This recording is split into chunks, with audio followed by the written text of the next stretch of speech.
Salam alaikum, bienvenue dans cette vidéo où je vais traiter du TP1 en ASD3. Alors ce TP1, ou cette première séance dirons-nous, c'est une introduction et un rappel sur ce qu'on faisait en première année en algorithmique et structure de données. Alors ce qu'on va faire dans cette première séance, c'est de créer un tableau et de lancer une recherche dans ce tableau. Et ce qu'on va faire, c'est qu'on va créer une fonction itérative qu'on va ensuite convertir en une fonction récursive. Donc c'est une introduction, je le rappelle, mais c'est aussi une vidéo pour ceux qui n'ont pas pu assister au premier TP ou n'ont pas pu faire de séance carrément. Donc il n'y aura certainement pas une vidéo pour chaque TP, mais celle-ci c'est pour permettre surtout à tout le monde de repartir sur de bonnes bases.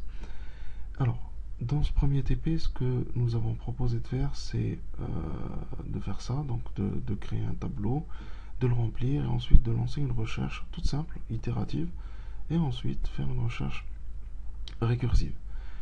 Alors pour gagner un peu de temps, ce que j'ai fait, c'est que j'ai préparé un petit bout de code, ou du moins la partie dans le main. Je l'ai fait en C++, mais on peut le faire en C ou tout autre langage. Donc ici, je vais par la suite créer ma fonction recherche itérative, d'accord, à laquelle je vais donner un certain tableau A, la valeur que je recherche et la taille de ce tableau. Donc au lancement du programme, c'est-à-dire dans le main, bon, il y a quelques messages qui s'affichent, hein, c'est juste pour l'esthétique.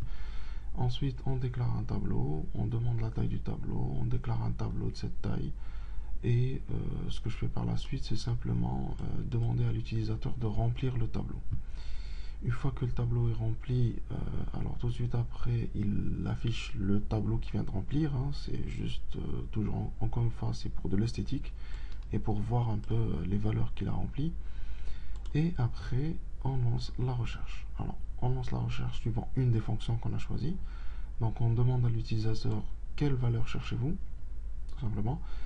Et les deux fonctions, qu'elles soient itératives ou récursives, devront me donner la position dans laquelle se trouve la valeur que je recherche. Alors, si la valeur n'existe pas, bien sûr, dans un des cas où la valeur n'existe pas, il devra me retourner la valeur moins 1 et me dire que la valeur est non trouvée. Alors, on va commencer directement par la recherche itérative.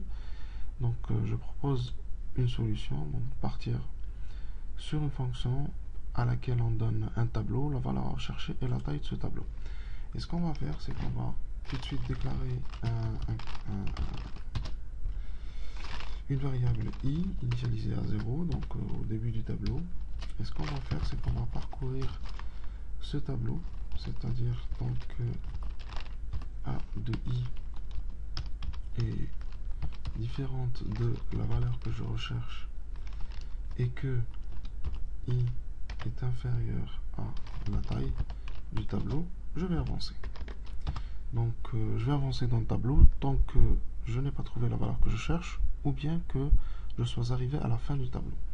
Donc maintenant on va tester si on est arrivé à la fin du tableau, c'est-à-dire if i est égal à la taille. Alors on va retourner la valeur moins 1.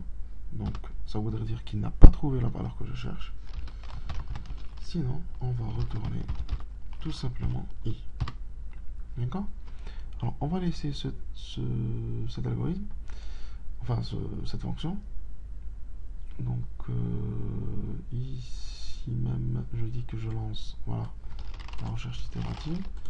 D'accord? En donnant le tableau, la valeur et la taille. Je lance. Voici le code. Donc, algorithme de recherche, remplissage du tableau. Je vais donner par exemple une taille de 5. Et je vais remplir mon tableau avec 2, 6, 5, 4 et 1. Donc, voici mon tableau. Quelle valeur cherchez-vous? Donc, si je demande par exemple la valeur 6, il me dit quelle est la position 1. Alors, je rappelle que ça commence par 0, les tableaux en C++. Donc, 0, 1. Très bien. Donc, je vais relancer mon programme. Et là, je vais re-remplir un tableau de 5 valeurs. Et je vais demander une valeur qui n'existe pas, par exemple le 9. Et il me dit que c'est une valeur d'en trouver parce que la fonction a retourné -1 et moi par la suite je teste si je trouve -1, je dis que la valeur est non trouvée. D'accord, donc là c'est pour la recherche itérative. Alors ce qu'on va essayer de faire maintenant, c'est de convertir cette fonction en une fonction récursive. Alors on va faire quelque chose, c'est-à-dire qu'on va essayer de remplacer un peu l'effet qu'a cette boucle par de la récursivité. Alors je propose de déclarer une fonction qui prend toujours le tableau en entrée, la valeur que je recherche et la taille, et un autre indice i.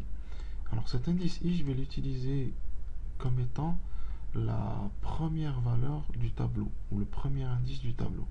Et comment je vais réfléchir pour la récursivité? Je vais commencer par le cas trivial, c'est-à-dire que la valeur n'existe pas. Et dans ce cas, je vais dire que if, si cette valeur i que je donne en entrée est égale à la taille, je vais retourner la valeur -1. D'accord? Else.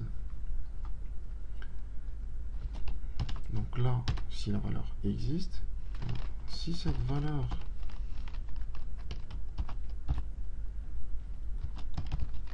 que je recherche est dans A de i,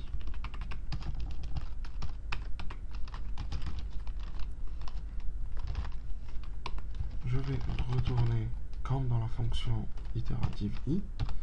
Sinon, ce qui va se passer, je vais retourner, c'est-à-dire que je vais rappeler ma fonction de façon itérative. Je vais redonner le même tableau, la même valeur, toujours que je cherche. La taille ne change pas. Et là, je vais dire qu'il va aller comparer avec i plus 1. D'accord? Alors, ce qui va se passer ici, c'est une proposition de code, c'est pas la seule solution, mais on va dire que ici, c'est-à-dire que si la valeur n'existe pas, c'est-à-dire que la récursivité va permettre d'avancer. Vous voyez ici, i plus 1. Alors, on va avancer, avancer, avancer, jusqu'au point où, si la valeur n'existe pas dans le tableau, i sera égal à la taille. Et dans ce cas-là, je retournerai la valeur -1. Sinon, il va tester à chaque fois la première case, la première valeur du tableau avec la valeur que je cherche. Si dans ce cas-là, c'est exactement ce que je cherche, alors je retourne i. Sinon, je vais rappeler la même fonction, d'ailleurs, d'accord, mais en repartant de i plus 1. Donc c'est comme si je réduisais la taille de mon tableau à chaque étape, c'est-à-dire que j'enlève le premier élément et que je compare avec le premier élément du nouveau sous-tableau, si on veut.